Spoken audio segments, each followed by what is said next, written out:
DDJ is the punishment of potatoes. If you had not been a hashtag MeToo moral fagging liar who falsely accuses people of doxing to promote drama streams, then DDJ would not have to humiliate you for your dishonesty and lack of ethical standards.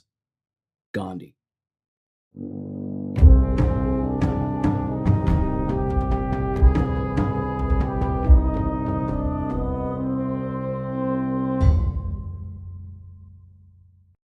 Hey everyone, this is going to be a real short video, and frankly it's not going to be scripted because I really just don't have the time or the interest to really pay attention to hashtag MeToo liars anymore, like cognitive thought.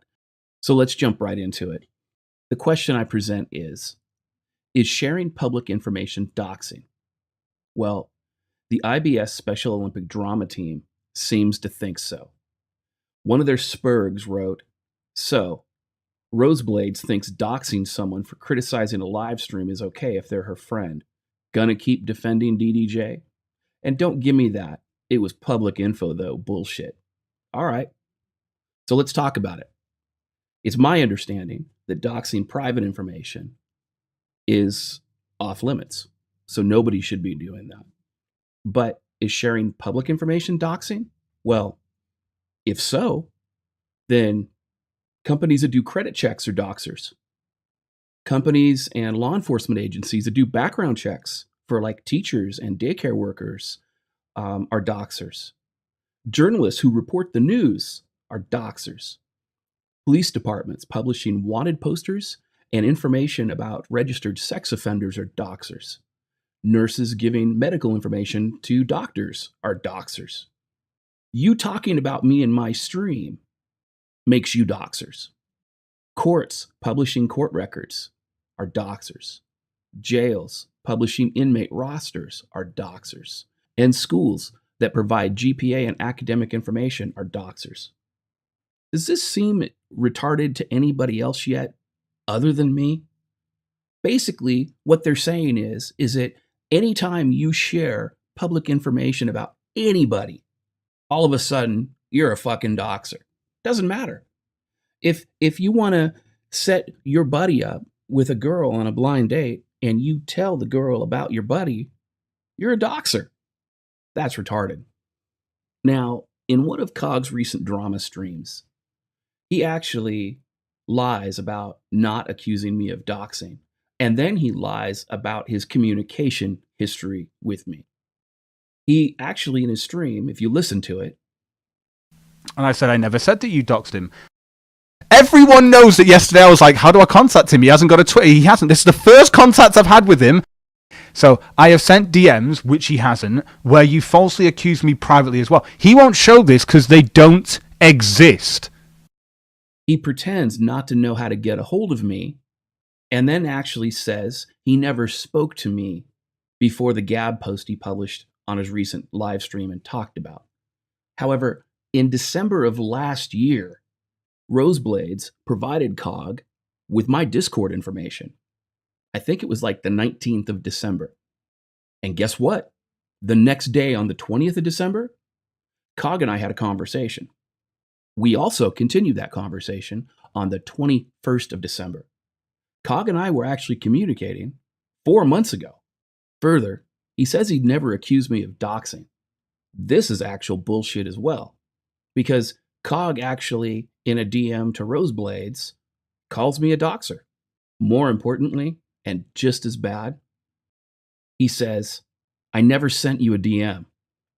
Came across you the other day. Your Twitter already doesn't exist, and I only contacted you publicly on Gab.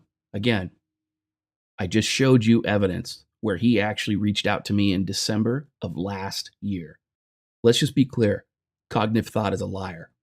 More importantly, he says, I sent DMs where you falsely accused me of doxing. I never said that. I said I have DMs where you falsely accused me of doxing, Cog. Maybe if you had cognitively thought this through, maybe you wouldn't look like such a dishonest, moral fagging liar right now. I don't know. Maybe. It's retarded. The whole thing is retarded. The sad part about this is He didn't even cognitively think this through to actually come up with any kind of like complicated lie.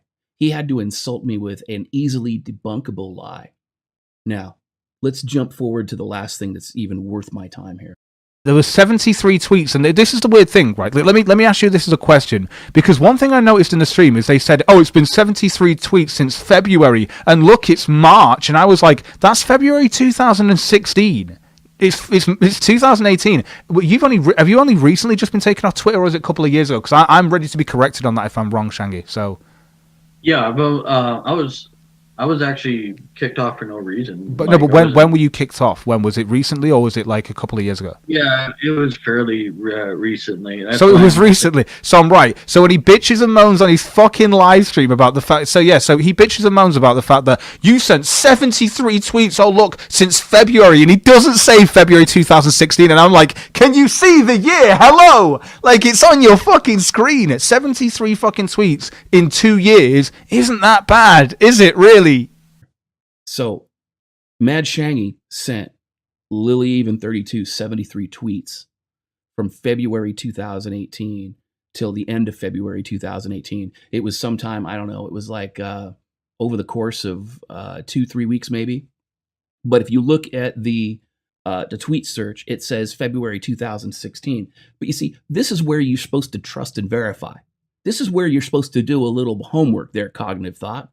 Maybe, I mean, I don't know what your academic or education is or anything, but maybe you should verify your information before you make yourself look like an incompetent idiot. And let me explain why.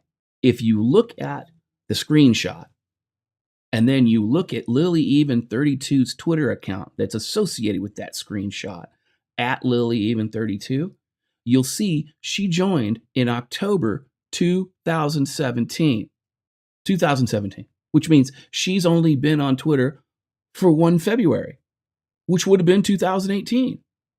I don't understand. I'm trying to figure out, like, what were you thinking, dude? What were you thinking, being such an idiot to put out information that was so easily debunkable? I don't get it. You know, and here's the other thing that I'm a little bit concerned about. I'm a nobody. I sit behind a keyboard. I type on the internet all day. I make some videos. I write some books. How is it that not only did you know about my Mad Shangi video in less than 24 hours of me posting it, but you also knew that I had turned down invitations to be on the Kumite internet bowel movement streams because I didn't want to get dogpiled? The sad part about this entire thing is that because you knew all that, and because you knew about Mad Shangi's video so quickly, it seems to me, and again, I can't verify this, but it seems to me as though there's a bunch of people who have no life on the internet that are trying to shill for the Kumite by bringing up false allegations of all kinds of things and moral fagging for the express purpose of creating drama streams to try to make some YouTube super chat shekels. You see, if anybody had really wanted to talk to me, like if they legit wanted to speak with me and they were actually legitimately and ethically concerned about anything I did, whether it be with Kraut, whether it be with Mad Shangi or anyone else, they would be willing to meet with me one-on-one on my stream and have that conversation with me one-on-one. We all know that nobody really cares about the issues. They're just moral fagging to get people on the Kumite and on the internet bowel movement streams so that they can make money off of super chats while ridiculing, harassing, and verbally abusing everybody who comes on there and disagrees with them. And that is embarrassing. You know, the other sad part is this. Kraut was accused of doxing in December of 2017. It's been 4 months. We're the victims. If Kraut was a doxer, if Kraut doxed anybody, where are the victims? You know, I've been asking, where are the victims? Who was doxed? When were they doxed? Where was their private dox published? And where's the evidence demonstrating that Kraut was a part of it? Other than he said, she said. There is none. Look, you can't accuse somebody of doxing if you don't have a doxing victim. That's kind of how that whole doxing thing works. It's like falsely accusing somebody of rape and there's no rape victim. You can't do it. It's retarded. It's almost as retarded as falsely accusing Roseblades of not having a spine or not having backbone. You see, it was Roseblades who tried to call you out for your unethical conduct in private and tried to talk some sense into you. But unfortunately, you were such a spurg you didn't listen. And just so you know, it was Roseblades who provided me most of the information I needed to make this video. So the next time you lie about somebody, Cognitive Thought, maybe you need to cognitively think that shit through so that you don't look like an absolute idiot and people like me don't have to come in here and completely destroy your credibility. You seemed like a nice guy. It's just too bad that you are a hashtag #MeToo moral fagging liar.